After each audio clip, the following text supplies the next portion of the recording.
So there's no point at paying if you're getting a good condition bone set, because you just need it for 1 year, right? After that, you'll either, if you want to keep it, you can keep it, but most of the people, they sell it because they don't need it after that, right? So that is one thing about the bone set. Second thing that I want to tell you guys is about the articulated and non-articulated bone set. Okay, so suppose the bones in the hand. Okay, so these are your phalanges. Okay, these are very small bones. Okay, so suppose this is your hand. So either you can get all the bones of the hand separated, or these bones joined together by wires. Okay, for example, see this picture right here. In this picture, you'll see, let me lower the brightness for a second. Yeah. See, in this picture, you will see all the small bones, they are joined by wire. Okay, so this is called an articulated one, where they are joined together. Okay, articulated one. And one in which they are not joined, or they are, it is known as a disarticulated or not non-articulated. Okay, let me show you a picture. Now see this. This is same thing. If the bones are not joined by wires of small bones, these are only for the small bones, like for your hands and feet. Okay, so if the bones are not joined, they will look like this. Okay, so for hands and feet, I'll tell you, articulated one is more preferred, because then you won't lose the bones. Okay, now see, this is a non-articulated one. This is of the feet, and this is an articulated feet, like they're joined by wires, and this is an articulated hand. Okay, now there are certain bones which are, let me tell you the certain bones which are absolutely necessary. Like in a bone set, always, not if it's not a new bone set, if it's from a senior or something, there will be some parts will be missing. Okay, some bones will be missing. Now which bones are absolute necessity to study the bone set? So first is this clavicle. Okay, the collarbone. Wait, let me show you a picture. If you can see over here, this more or less gives an idea. Okay, clavicle is there. Okay, in this picture, I don't think the clavicle is over here, but clavicle is one of the bones that you absolutely need. Then this right here is the scapula, the triangular bone on the behind. Excuse me. Then the other bones, these are the long bones. Okay, now I'll go one by one.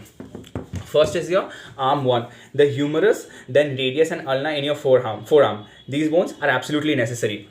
When it comes to the rib cage, the first and the second ribs, those are necessary, and along with that, any one or two of the rest of the ribs, because the rest of the ribs are almost similar. So if you get one or two of them, you can study the rest. Okay.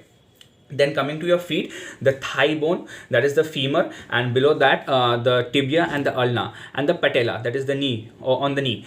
The hands and feet bone are not that important. Okay, I'm clearing out, they are not that important. You don't need those bones. If it's there, it's good, but they're not much asked in the exam, and neither are they that important. Okay, now coming to the skull. Okay, the skull, you can get the skull in two type. Okay, let me show you. One is you can get it in this form. Okay, so this is the skull, the face part.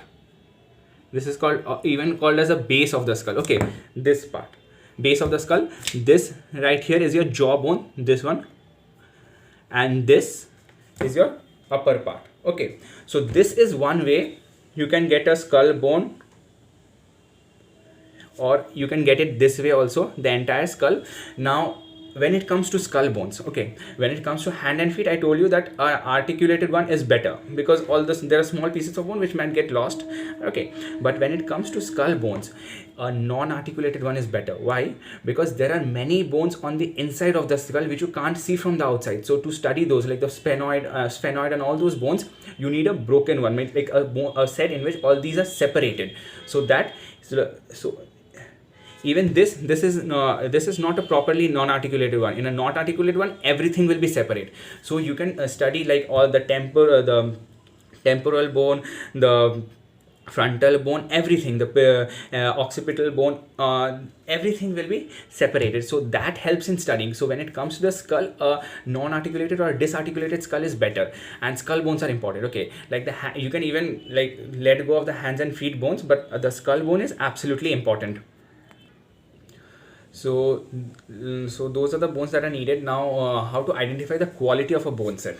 See, One misconception is that people think the whiter the bone set, the better it is. That is not the case. Even a little discolored bone set is good. What you actually need to see about the quality is if it's brittle or not. Like when a bone set it's too old, it gets brittle. Okay, like it breaks off very easily, you know, when like a old plastic, what happens, it gets broken off easily, right? So like even an old bone set, it gets broken off easily, okay, and the structures get distorted. That is difficult to study. So when you're getting a bone set, see, like if it's very light, like with time the bone set